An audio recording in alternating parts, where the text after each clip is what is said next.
4. Cambiar nombre. 4. Vamos a ver 4 ahora. A ver si ahora sí. Lo voy a María. Vale. Ay, reproducir todo.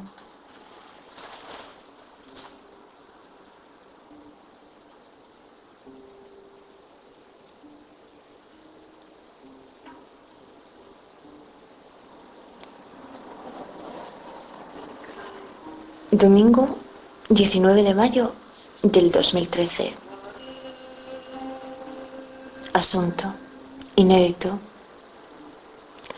11 y entre corchetes 6. 4 horas 50 minutos. A las 10 horas 40 minutos. El hábitat que anduvimos se detiene dramáticamente y me encuentro frente a la carretera del puerto. Digo esto porque la carretera es la frontera del paisaje como ambiente. Así que justo ahí el gozo entre la exuberancia se agota y lo que conoceremos a continuación es el hábitat de la altitud, que no salvaremos hasta que nos encontremos en el descenso hacia el embalse de Grandas, que yo entonces no comprendo cómo es que cuando le pregunto a Araceli por el lugar más emblemático del concejo de Allande, me dice que Verducedo, que es su pueblo, y hacia donde, si lo recordamos, nos dirigimos. Pero a Bedules, en la subida al Palo, no recuerdo haber visto, que es la población del ecosistema del bosque atlántico que sobrevive por cierta altura limítrofe, según me explicaba la guía del Jardín Botánico de Gijón. Pero lo que nuestros ojos contemplan por estos parajes y los míos sin saberlo, bien merece el calificativo de encantado, encantado entre comillas fenomenológicas, que me mostraré de acuerdo con Víctor, y urge un conocimiento de las especies, de la flora y la fauna que subsisten en nuestro recorrido peregrino, no porque seamos caminantes en busca de una redención, sino porque atravesamos los campos y lo hacemos como extranjeros, que son las dos acepciones con las que se relaciona este término, que quizá ahora sea buen momento para retomar la ananque que dejábamos pendiente, en el caso de Aristóteles en la metafísica, que la identifica con la necesidad hipotética de aquello sin lo cual algo no puede vivir, y también con aquello que no puede ser de otro modo, la necesidad absoluta, según el planteamiento de la doctora Ivana Costa, para ir a deparar a lo que es forzoso y a la violencia, en alusión a los poetas, y que en algún otro momento nos dirigirá hacia la Alcoleya, un espacio de un viejo maestro de Soto del Real, aquejado por la enfermedad de Crohn. Pero sobre el Dawkins que dejábamos pendiente,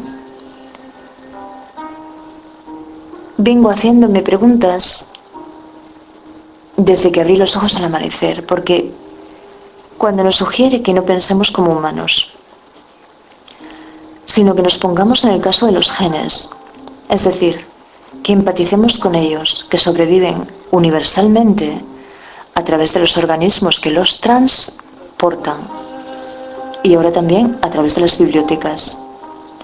Pienso que es más sencillo distinguir entre la inteligencia y la necesidad de la especie y la inteligencia y la necesidad de la vida. Lo que no quiere decir que emular a Dawkins en su intento lo sea. Y el concepto de dominancia y recesividad cobra pues una dimensión auténticamente elucidante, como lo hace el de la codominancia y el de la letalidad o lo deleterio. Así que entonces, si como habíamos comprobado por la primera ley de Mendel o ley de la uniformidad de la primera generación, cruzamos dos razas puras entre comillas fenomenológicas, caso del zángano higiénico y la reina no higiénica. 2 homocigóticos en su dotación diploide. Lo que obtendremos será un 100% de individuos heterocigóticos, que es el caso de la herencia recesiva autosómica. Y el caso que debemos plantearnos en concreto en la enfermedad. Porque las gametas de dotación haploide, que son estos los conceptos mínimos con los que debemos familiarizarnos si queremos poder comprender a la vida como un universal, son portadoras de un carácter dominante, en el caso del individuo puro, entre comillas fenomenológicas, u homocigótico dominante, y de un carácter recesivo, en el caso del individuo puro, entre comillas fenomenológicas, u homocigótico recesivo. Y si abstraigo, también entre comillas fenomenológicas, si abstraigo ese puro o componente de pureza y lo sujeto entre unas comillas fenomenológicas, que aquí lo explico, sobre lo que estoy llamando la atención es sobre el matiz connotativo de esa pureza, que puede estar contaminada emocional, entre comillas fenomenológicas, o ideológicamente, entre comillas ideológicas, por el discurso no científico. Y lo que nos atañe es científico, no es mitológico. Pero como nosotros nos mecemos desde nuestra cuna entre los dos discursos, pienso que no es mala idea delimitar que podemos estar refiriéndonos a la misma cosa de modos distintos, pero que hay un lugar, que es el lugar de la objetividad, donde uno de los dos discursos deja de tener cabida relativamente. Pero a mí se me ha ocurrido que sería enriquecedor que entre tú y yo, simplemente por decir en un momento dado la ananque, comprendieras que deseo discurrir poética o filosóficamente a través del discurso, y que yo esté dotada para el manejo de los dos discursos, significa que soy un híbrido de mi tiempo y de mi especie, la era molecular y la hembra humana. Que he estado escuchando a Binhammer en conversación con Punset y eso, lamentablemente. Y he vuelto a sentir que ese discurso del que realmente sabe algo de la vida es el discurso que a mí me alegra, el discurso que a mí me convence y el discurso que respeto. Algo que todavía no me ha sucedido de ningún modo con ningún doctor en filosofía o discípulo, a pesar de que valore grandemente a algunos como personas. Y por mucho que ellos se aprecien de un sentido del rigor, que solo parece rigor mortis en la inmensa mayoría de los casos. Y esta es la verdad de mi sentir, que seré ferozmente crítica, o será mismamente eso una percepción mía y por tanto muy posiblemente una percepción errónea, pero existen los seres humanos que renuevan mi confianza en el hombre y su dinámica intelectual.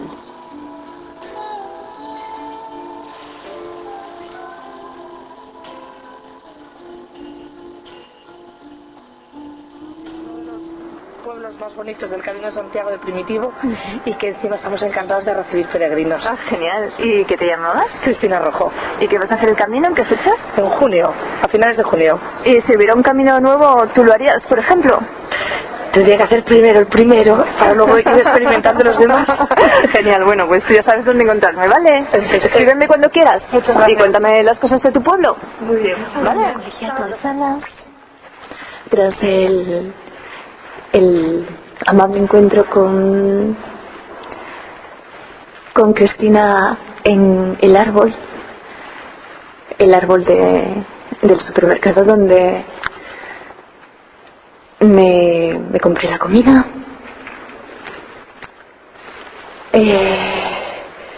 Quisiera leer algo, pero es muy especial este lugar. Es muy especial.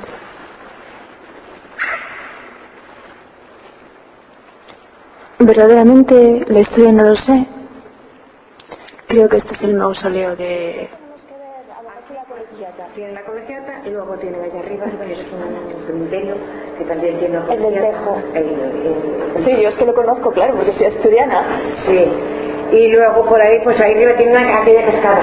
Ah, ¿es la cascada? Esta. Que mi hijo le gusta mucho sacarlo motivo. Esa cascada la tengo. O sea que por ahí delante pasamos. Por ahí no, sí se pasarán. No, eso sí que yo no lo sé. Y pasarán ustedes por ahí, si no. Pero bueno, es tirando por donde van, Entonces, hay un puente, hermano, hecho de barro, que claro tiene sus teorías, no es como ahora que lo hacen con cemento, era hecho por los romanos, es hecho con barro. Eso tiene su mérito. En Cornellana había ya ahí un monasterio, el monasterio de Cornellana, que fue hecho, el de la Osa. Está el pobre de pena porque no lo terminan de arreglar, que yo el otro día me quedé helada. O sea, que Ya estuve yo allí. Era convento. Yo es que hasta aquí vine caminando, se lo tengo todo fotografiado el verano pasado. Entonces yo aquí quedé, pero ahora ya arranco caminando hasta la frontera de Asturias, que es hasta donde voy a ir yo para cogerlo todo con fotografías, sí. Porque luego ya el camino en Galicia ya no es una mía. Ya. Yo voy a hacer camino por Asturias. Sí, tiene también, aquí hay una historia, era una historia porque aquí antes era una exposición En Valdés Salas. Valdés Salas. Y había una cueva que desde allá arriba pasaba por abajo junto al cuartel y salía aquí, cuando la guerra. Casos, es muy interesante. Pues había una cueva. Un día un señor llevaba un prado allá arriba y tenía así una cuevina y desaparecía un burro. Cuyo burro, un día de noche subía la señora de noche y sonó rinchar, llamamos rinchar, chillar. ¿Dónde está el burro? Como que fueron a buscar y claro, el burro hubiera caído en la cueva. Ay, madre. Y tuvieron que juntarse vecinos para poder, a ver cómo hicieron para poder sacar el burro. Porque según la historia, había una cueva desde allí, aquí que se guardaba la gente. Cuando la guerra. Pero se guardaría la gente gorda o no, eso no lo sé. Pero sé que salían aquí. Pero eso se puede visitar. Sí, pero la cueva no. La cueva no. La cueva no. Sé que había esa historia, pero la cueva no. Ah, qué pena. Sí, la cueva no se puede visitar. Lo que sí puede subir al castillo arriba. Ya estuve en el castillo de arriba, pero no, vamos, parece que vas a ver mucho, pero... Yo estuve una vez y dije que se marchaba de mi casa que no me buscara galletas, yo que no podía hacer, porque subir luego para abajo no daba. Y ya le digo, no sé, yo, vamos, otra cosa no. ¿Qué hay por ahí?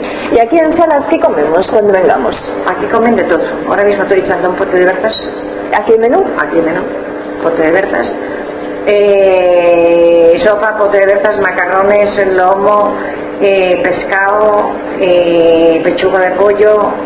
Aquí se come de todo y bueno. ¿Y a qué precio se come en Salas? Se come a 8 y a 9. Genial. Yo pues estoy comiendo. ¿Y antes se comía más caro? Antes, más caro. no, aquí siempre. Aquí sí, casi sí. Porque en Oviedo antes no bajabas los menús por 12 euros, 13 euros, sí. Y ahora en Oviedo se come por 8 euros, en muchas partes. Por 8 o 10 euros ya comes. Yo ni me subí ni me bajé, pero como estaba, hija. ¿Y la crisis aquí en Salas, en qué se nota? La crisis aquí se nota como en todos sitios que si no hay dinero no vendes. No hay más nada que... Es toda una cadena. Aquí vivimos prácticamente como vivíamos, pero la gente si no tiene dinero no lo gasta. Entonces mañana van a venir el sábado hay puestos de quesos. Y el primer año vendieron muchísimo, segundo también, pero mañana suponiendo que vendan muy poco, porque como no hay dinero, la mayoría vienen de los padres y de los hijos. Pues de los padres es bueno, así. Bueno, voy a ir al baño y voy a ir arrancando ya. Entonces... del concejo de Allande me dice que Verducedo ya es su pueblo y hacia donde, si lo recordamos, nos dirigimos. Pero a Bedules, en la subida al Palo, no recuerdo haber visto que es la población del ecosistema del bosque atlántico que sobrevive por cierta altura limítrofe, según me explicaba la guía del Jardín Botánico de Gijón. Pero lo que nuestros ojos contemplan por estos parajes y los míos sin saberlo, bien merece el calificativo de frente a la carretera del puerto. Digo esto porque la carretera es la frontera del paisaje como ambiente.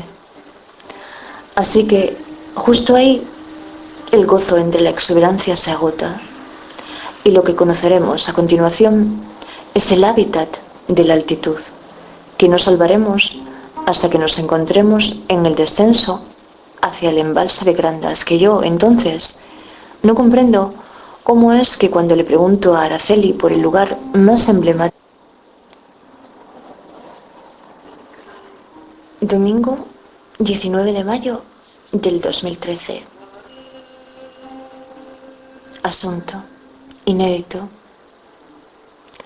11 y entre corchetes 6. 4 horas 50 minutos. A las 10 horas 40 minutos, el hábitat que anduvimos se detiene dramáticamente y me encuentro. Cambiar nombre. 4. Vamos a ver 4. Ahora, a ver si ahora sí. Lo voy a marear. Vale.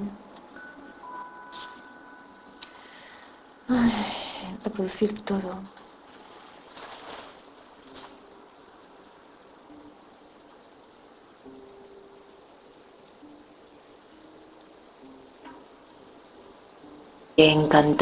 Encantado entre comillas fenomenológicas, que me mostraré de acuerdo con Víctor y urge un conocimiento de las especies de la flora y la fauna que subsisten en nuestro recorrido peregrino, no porque seamos caminantes en busca de una redención, sino porque atravesamos los campos y lo hacemos como extranjeros, que son las dos acepciones con las que se relaciona este término. Que quizá ahora sea buen momento